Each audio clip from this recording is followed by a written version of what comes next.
Hello friend, welcome back to my channel Susmita's diary. বন্ধুরা, আমি তোমাদের বন্ধু সুস্মিতা। আজকে নিয়ে এসেছি আর একটা দুর্গের কাহিনী। তো এখন আমরা যাচ্ছি নাহারগড় ফোর্টে। তো সেখানেতে কী ঘটনা আছে সেটাই তোমাদের একটু বলি, তারপর তো বাদবাকিটা দেখতেই পারবে বড় ভিডিওতে। এই ফোর্টেতে তোমরা পাবে যে জয়পুর যখন নতুনভাবে স্থাপিত হয়েছিল, তখন এই জয়পুরকে ধরে রাখার জন্য একটা আত্মাকে মানে তারা স্থাপিত করেছিল। সেই আত্মার কাহিনীও জড়িয়ে আছে এই দুর্গের সাথে। তো সেই গল্পটাই পুরোটা বলবো তোমাদের। চলো পুরো ভিডিওটা দেখতে থাকো আমার সাথে, স্কিপ করো না কিন্তু, তাহলে মিস হয়ে যাবে গল্পটা। আমরা প্রাকৃতিক সৌন্দর্য উপভোগ করতে করতে এগিয়ে চলছি নাহারগড় ফোর্টের দিকে। তোমরাও চলো আমাদের সাথে। দেখো, আমার ছেলে তো ঘুমিয়েই কাদা, যেহেতু অনেক ভোরবেলা উঠে বেরিয়েছে, তো ও একটু ঘুমটা সেরে নিচ্ছে। তো আমরা নেমে পড়েছি এবারে ফোর্টে। এখানে একটা এন্ট্রি ফ্রি আছে। তো আমাদের টিকিট যেহেতু কম্বাইন্ড হিসাবে কাটাই আছে, আমি আগের দিন ভিডিওতে তোমাদের সাথে শেয়ার করেইছিলাম, তাই জন্য আমাদের টিকিটটা কাটতে হবে না, জাস্ট দেখিয়ে নেবো, হয়ে যাবে। তো দেখো ফোর্টটা কত বড় এলাকা নিয়ে। তো দেখা যাক ভেতরে গিয়ে। তো দেখো এখানে সামনেই গার্ডরা বসে রয়েছে, সেখানে দিয়ে টিকিটটা চেকিং করে আমাদের ঢুকে যেতে হবে ভেতরে। তাই বন্ধু, যারা এখানে আসছো তাদের আগে থেকেই বলে দিই এই শীষমহলের ঘটনা।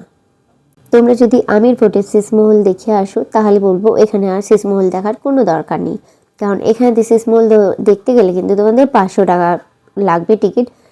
আর এছাড়া দুটো জিনিসই কিন্তু সেম।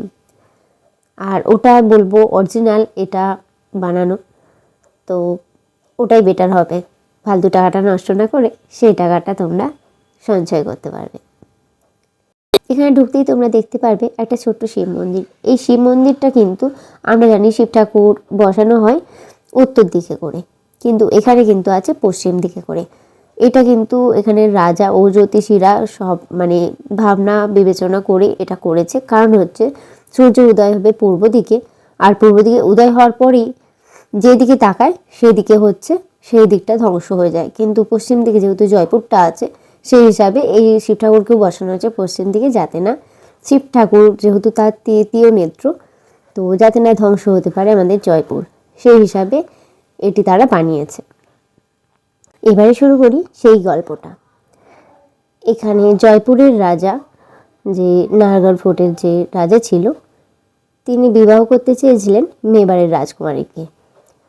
তো মুঘলরা জয়পুরের সাথে সন্ধি করলেও মেবাররা কিন্তু তারা কোনোভাবেই তার জয়পুরের সাথে সন্ধি করতে রাজি হয়নি।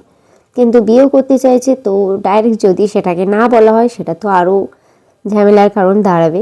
তো তাই জন্য তখন রাজকুমারী একটা ফোন দিয়ে আনলো, আর সে ঠিক করলো যে সেই রাজাকে জানালো যে তার 9 জন বন্ধু আসবে এই ফোর্টেতে। সেই 9 জন বান্ধবী 1 বছর থাকবে রাজার কাছে। তো তারা যদি ঠিকঠাকভাবে থাকতে পারে, তাদের যদি কোনো অসুবিধা না হয়, সমস্ত কিছু ঠিকঠাক থাকে, তারা যদি বলে যে হ্যাঁ ঠিকঠাক আছে সব কিছু, তবেই রাজকুমারী বিয়ে করবে, তা নয় তো নয়। তো রাজাও কিন্তু রাজকুমারীর এই শর্তে রাজি হয়ে যায়। তো আমি এবারে তোমাদের ফোর্টের ভেতরে নিয়ে যাব, তার আগে নিয়ে যাই তোমাদের সানসেট পয়েন্টটা। তো এখন আমরা সানসেট পয়েন্টের দিকেই যাচ্ছি। এর সোজা দিক দিয়ে চলে গেলে একটা সানসেট পয়েন্ট করা আছে। এর দিকে যাওয়ার আরও উদ্দেশ্য হলো সেই সানসেট পয়েন্ট যেখানে আছে সেখানে কিন্তু একটা রুফটপ রেস্টুরেন্ট আছে। তো সেখানে খাওয়ার একটু আমাদের ইচ্ছা ছিল, কিন্তু সেদিনকেই সেটা বন্ধ থাকায় আমরা খেতে পারিনি। কিন্তু তাও সেখান থেকে জয়পুরের ভিউটা ভীষণ সুন্দর আসে। তো তোমরা কিন্তু অবশ্যই সানসেট পয়েন্টটায় যাও আর ভিউটা দেখো। তো দেখো আমরা এসে গেছি এই জায়গাটায়, আর এখানেও দেখো ছোটো ছোটো জানলাও করা আছে। আর এগুলো তো জানোই তোমরা, এত জায়গা থেকে দেখিয়ে আসছি যে এগুলোর থেকে খেয়াল রাখা হতো যে কোনো শত্রু আসছে কি না। এমনভাবে বানানো আছে তারা দেখতে পাবে না ভেতরে কে আছে, কিন্তু এখানে লোকরা দেখতে পাবে যে কোনো শত্রু আসছে কি না, সেই বুঝে ওরা এখান থেকে অ্যাটাক করতে পারবে। এমনভাবে ঢালুভাবে করা আছে এটা। দেখো এখানে কি সুন্দর জানলা করা আছে। দেখো এখান থেকে বসে ওই জন্য ভিডিও করছে। এখান থেকে দেখায় তোমাদের পিঙ্ক সিটির ভিউ। দেখো কত সুন্দর লাগছে আমাদের পিঙ্ক সিটিটা, ভীষণ ভালো লাগছিল এখান থেকে দেখতে। তো পুরো ভিউটা দেখতে চাইলে কিন্তু এখানটাতে আসতেই হবে আর পুরো ভিউটা নিতে হবে। এবারে তোমাদের বলি আমি নাহার সিংজির গল্প। নাহার সিংজি এই যে দুর্গটা ছিল, এই দুর্গটা তার নামেই হয়েছে, কারণ এখানে তার যখন জয়পুরটা স্থাপন করা হয় তখন এই আত্মাকে এই নাহারগড়ে স্থাপিত করা হয়েছিল। তো তার বসত ছিল এখানে। তো যখন এটা তৈরি করা হচ্ছে তো তখন স্বপ্ন দেয় তিনি যে কেন আমার বাড়িটা ভেঙে নিজের বাড়ি ভাঙানো হচ্ছে। তো তাকে অনেক যাগযজ্ঞ করে তাকে শান্ত করা হয়, আর তারপর তাকে বলা হয় যে ঠিক আছে, তোমার জন্য একটা আমরা আলাদা মন্দির করে দেবো, তোমরা আমায় এই দুর্গটা করতে দাও। নাহার সিংজি রাজি হয় এবং এই দুর্গটা তারপরে তিনি করতে দেন। তারপরেই এটা তার জন্য এই মন্দিরটা করা হয়, নাহার সিংজির মন্দিরটা। এখানে এখনো পর্যন্ত কিন্তু যার যা সমস্যা সে নিয়ে যায়, আর নাহার সিংজি সেটার উত্তর দেয়। সেখানে আলাদা পণ্ডিতও আছে। চলো এবারে তোমাদের দেখাবো আমি মাধবেন্দ্র ভবন। তার আগে তোমাদের দেখিয়ে দিই, এখানে কিন্তু আছে একটা পুকুর। এই পুকুরটা রাজা বানিয়েছিল রাজকুমারীর যে বন্ধুরা এসেছে তাদের জন্য, কারণ তারা তো যেখান থেকে এসেছে সেখানে ঝিলের নগরী না, তো তারা সেখান থেকে এসেছে, এখানে এসে একটা পুকুর পাবে না সেটা হয়। আর সেই পুকুরে কিন্তু আশপাশ থেকে মেয়েরাও স্নান করতে আসতো। তো তারা যখন বন্ধুরা আওয়াজ পেতো যে কেউ স্নান করছে, তারাও আসতো যে কে এসেছে আমাদের হারাতে, তো তার থেকেও ভালো আমরা সাঁতার কাটতে পারবো। তো সেখানে তারা সাঁতার কম্পিটিশান করতো, আর এতে কিন্তু তাদের মনটাও অন্যদিকে থাকতো আর টাইমও কেটে যেত। এটা হচ্ছে মাধবেন্দ্র ভবন।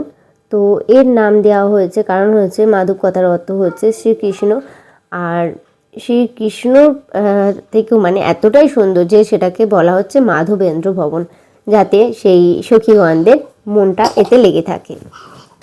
তো চলো ভেতরে যাই, আমরা ভেতর গিয়ে তোমাদের দেখাই সেই সুন্দর জায়গাটা। তো জয়পুরে তো জানোই যে হাতের কাজের জন্য বিশেষ বিখ্যাত। তো সেই সুন্দর কাজ দিয়ে কিন্তু এই জায়গাটাও রাজামশাই গড়ে তুলেছিল, আর এখানে কিন্তু রাজামশাই নিজেও হাতির পিঠে চেপে আসতেন। দেখো ভেতরে ঢুকতেই দেখতে পারবে এই জায়গাটা, যেটা ঢুকতেই ডান সাইডে যে জায়গাগুলো ছিল সেখানে হচ্ছে বাজনা বাজবার জন্য লোকরা বসতো। তো সবসময় সেখানে সুন্দর বাজনা হতো। আর দেখো এখানে যে সুন্দর কাজগুলো বলতে চাইছিলাম আমি, সেগুলো দেখো অসম্ভব সুন্দর কাজ দিয়ে তৈরি, যা আজও এত সুন্দর আছে, তাহলে তখন কতটা সুন্দর ছিল। এবার দেখো এখানের মধ্যে তিনটে জায়গা আছে, তিনটে জায়গা তিন রকম রাজার নাম দিয়েছিল। এক জায়গার নাম হচ্ছে চাঁদ প্রকাশ, এই রুমটা যেমন, ঠিক আছে। আর এটা কিন্তু দাসীরা থাকতো, তাদের জন্য সবসময় দাসীরা মানে এখানে রেডি থাকতো। একজনের নাম ছিল সূর্যপ্রকাশ, আর একজনের নাম ছিল মানে একটা রুমের নাম ছিল খুশিয়ালি প্রকাশ। মানে ওরা ঠিকই করতে পারেনি যে ওরা কোন রুমটায় ঢুকবে। মানে চাঁদ প্রকাশ মানে হয়তো যে চাঁদের মতো সুন্দর, সূর্যপ্রকাশ মানে হয়তো যে সূর্যের সমান, আর খুশিয়ালি প্রকাশ মানে যে সব থেকে এত খুশি থাকবে তার। তো সেই হিসাবে তারা ঠিকই করতে পারেনি। আর এটা ছিল তাদের ড্রেসিং রুম। এখানে তাদের নানান ধরনের সুন্দর সুন্দর পোশাক থাকতো, আর তারা সেই পোশাকগুলো পরতো আর একে অপরকে দেখাতো যে দেখ আমারটা কত সুন্দর, বলতো দেখ আমারটা কত সুন্দর। এইভাবে তারা খুশি থাকতো নিজেরা, কারণ তাদের দেখার জন্য আর অন্য কেউ থাকতো না, তারা তিনজনই থাকতো। আর তাদের জন্য দাসী আছে, রান্না করতো, সে থাকতো শুধু। দেখো প্রত্যেকটা রুমই এক একটা তাদের জন্য এক এক রকম ব্যবস্থা। আর আগেরটা যেটা দেখলাম সেটা তাদের কিচেন ছিল। আর কাজগুলো দেখতেই পাচ্ছ অসম্ভব সুন্দর, এত সুন্দর কাজ যে তাদের মন ভরে থাকতো। তারা ভাবতো যে আমাদের জন্য এত সুন্দর রুম করেছে, তাহলে আমাদের রাজকুমারীর জন্য কতই না সুন্দর ঘর তৈরি করবে। তো তারা তাদের মন ঠিক করেই নিয়েছিল যে আমাদের রাজকুমারীকে কিন্তু আমরা পজিটিভ বার্তাই দেবো, যে সে বিয়ে করলে খুব খুশি থাকবে। তো এতে রাজকুমারী হেরে গেছিলো আর এরা জিতে গেছিলো। আর দেখো এখানে যে জায়গাটা দেখালাম, এখানে কিন্তু দোলনা টাঙানো থাকতো, তারা দোলনা খেত আর হাওয়া আসতো। আর নিচের তলায় তারা থাকতো শীতকালে, কারণ সেই রুমের নিচের দিকে আগুন জ্বালাবার জন্য ব্যবস্থা থাকতো, যাতে ঘরটা যথেষ্ট মানে গরম থাকে, তাদের যাতে না কোনো কষ্ট হয়, সেই ব্যাপারটা কিন্তু রাজা সবসময় মাথায় রাখতো। তারা এত সুখ সুবিধা দেখেই তারা কিন্তু আরও ঠিক করে যে হ্যাঁ, রাজকুমারীর জন্য এই রাজাই একদম শ্রেষ্ঠ। দেখায় তোমাদের এই জায়গাটা, কত সুন্দর জায়গাটা দেখো। আর ওপরে আছে ছাদ, ছাদেও আমি তোমাদের নিয়ে যাব। তার আগে দেখো এই পোর্শনটা হচ্ছে তারা ব্যবহার করতো গরমকালের জন্য। আর তার আগে দেখো এই গ্যালারিটা কত সুন্দর। এই গ্যালারিটা কিন্তু এইভাবে ইউজ করতো তারা, যে যখন কোনো বাদ্যযন্ত্র বা কোনো অনুষ্ঠান হতো তখন তারা এই জানলায় বসে দেখতো আর সেটা উপভোগ করতো। তাদের জন্য রাজা নানান রকম ব্যবস্থা রাখতো, এক এক সময় এক এক রকম লোক আসতো, তাদের এটা ওটা অনুষ্ঠান দেখিয়ে তাদের মন জয় করে রাখতো। তো আমিও দেখো এখান থেকে ভিডিও করে নিয়েছি, এত সুন্দর জায়গা পেয়ে আমিও সুযোগটা ছাড়িনি। ভীষণ ভালো লাগছিলো। আর দেয়ালটা দেখতেই পাচ্ছ কত সুন্দর, মানে সামনে গেলে যেন হচ্ছে মুখ দেখা যাচ্ছে। ভীষণই ভালো লাগছিলো জায়গাটা। বন্ধুরা, তোমাদের আমার ভিডিওটা ভালো লাগলে একটা লাইক করে দিও আর কমেন্ট করে জানাতে ভুলো না কেমন লাগলো। তো চলো এবার তোমাদের নিয়ে যাব আমি ওপরের দিকটায়। তো সেইখানেতে দেখাবো কি কি আছে। তার আগে দেখিয়ে দিই তোমাদের একটু জানলা দিয়ে কেমনভাবে তারা দেখতো। তো চলো, জানলা দিয়ে দেখানো হয়ে গেল, এবারে বেরিয়ে যায়। আর এবারে তোমাদের দেখাই, আগে ছাদটা দেখাচ্ছি, তারপরে তোমাদের আবার ওপর পোর্শনটা, যেহেতু ওখানটা খুব ভিড় ছিল তাই জন্য আমরা ঠিক করলাম যে আগে ছাদটা ঘুরে আসি, তারপরে আবার এই দিকটা ভিডিও করা যাবে। এই দেখো, এটা কিন্তু গরমকালে থাকতো এই জায়গাটা, আর তখন বন্ধ ছিল, ঢোকাও যাচ্ছিল না। তো আমরা তাই জন্য এখন ওপরে চলে যাচ্ছি। চলো দেখাই তোমাদের ছাদটা। তোমরা ছাদে গেলে দেখতে পারবে, যদি অতটা ভিউটা আসছে না সেইভাবে নিতে পারিনি আমি, কারণ সেখানে এখান থেকে কিছুটা দূরে একটা পোলো গ্রাউন্ড করা ছিল, সেখানে আশপাশ থেকে নানা রাজামশাইরা আসতেন, সেখানে পোলো খেলতেন প্রায় সারাদিনই। আর সেই সখীগণরা তারা মানে নিজেদের মধ্যে একটা টিমও চুজ করে গেছিলো, যে এ বলতো এটা আমার টিমের, ও বলতো আমার টিমের, এ বলতো এই দেখ আমার টিম আজকে জিতছে, ও বলতো এই আমার টিম জিতছে। এরকমভাবে তাদের সময়টাও বেশ কেটে যেত। আর তারা মানে কি হয় যে তাদের একটা বছর কেটে গেছিলো, তারা নিজেরাই বুঝতে পারেনি। তারা যখন ছাদে আসতো তারা বেশ কিছুদিন ধরে খেয়াল করছিল কেউ তাদের ওপর লক্ষ্য রাখছিল। তো সেটা তারা যথেষ্ট ভয় পাচ্ছিল যে কে তাদের লক্ষ্য রাখছে। তার কিছুদিন পর তারা জানতে পারলো সেটা রাজকুমারী। আর রাজকুমারী ভাবছিল যে এদের তো আমি বলতে গেছিলাম যে যাতে তারা রাজাকে হারিয়ে দেয়, কিন্তু কিভাবে ওরা থেকে গেল। তো তারা রাজকুমারীকে সব জানায় এবং সেই সখীগণ ঠিক করে যে রাজাকে তাদের সাথে দেখা করতে হবে। তো তখন যখন তাদের কাছে যে সূর্যা প্রকাশ রুমটা সেখানেতে নিয়ে যায়, তখন গিয়ে তারা কেউ কেউ অজ্ঞান হয়ে যায়। কারণ হচ্ছে যে তাদের জন্য রাঁধুনি ছিল সেই কিন্তু আসল রাজা। রাজা তাদের নিজের হাতে রান্না করে খাওয়াতো। আর এই নিয়ে যাতে না রাজকুমারীর কোনো সন্দেহ হয়, তাই রাজকুমারীকে রাজা জানিয়েছিল যে আমি এই 9টি তোমার বন্ধুকে আমার কন্যা সমান যত্ন স্নেহ দিয়েছি।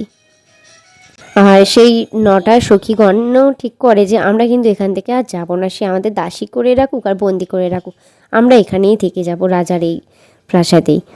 তো তারপরে রাজকুমারীর সাথে রাজার যথারীতি বিবাহ হয়, আর সেই 9টি সখী কিন্তু এখানেই থেকে যায়। ভিডিওটা কেমন লাগলো বলে যাও বন্ধুরা। এরপর কিন্তু আসছি আমি নিয়ে জয়গড় ফোর্ট। তো পরস্পর ভিডিও আসছে, আর মেন অ্যাট্রাকশান কিন্তু আছে ভানগড় দুর্গে আমার সাথে যেটা ঘটেছিল সেটা তোমাদের বলবো, সত্যি কাহিনী একদম।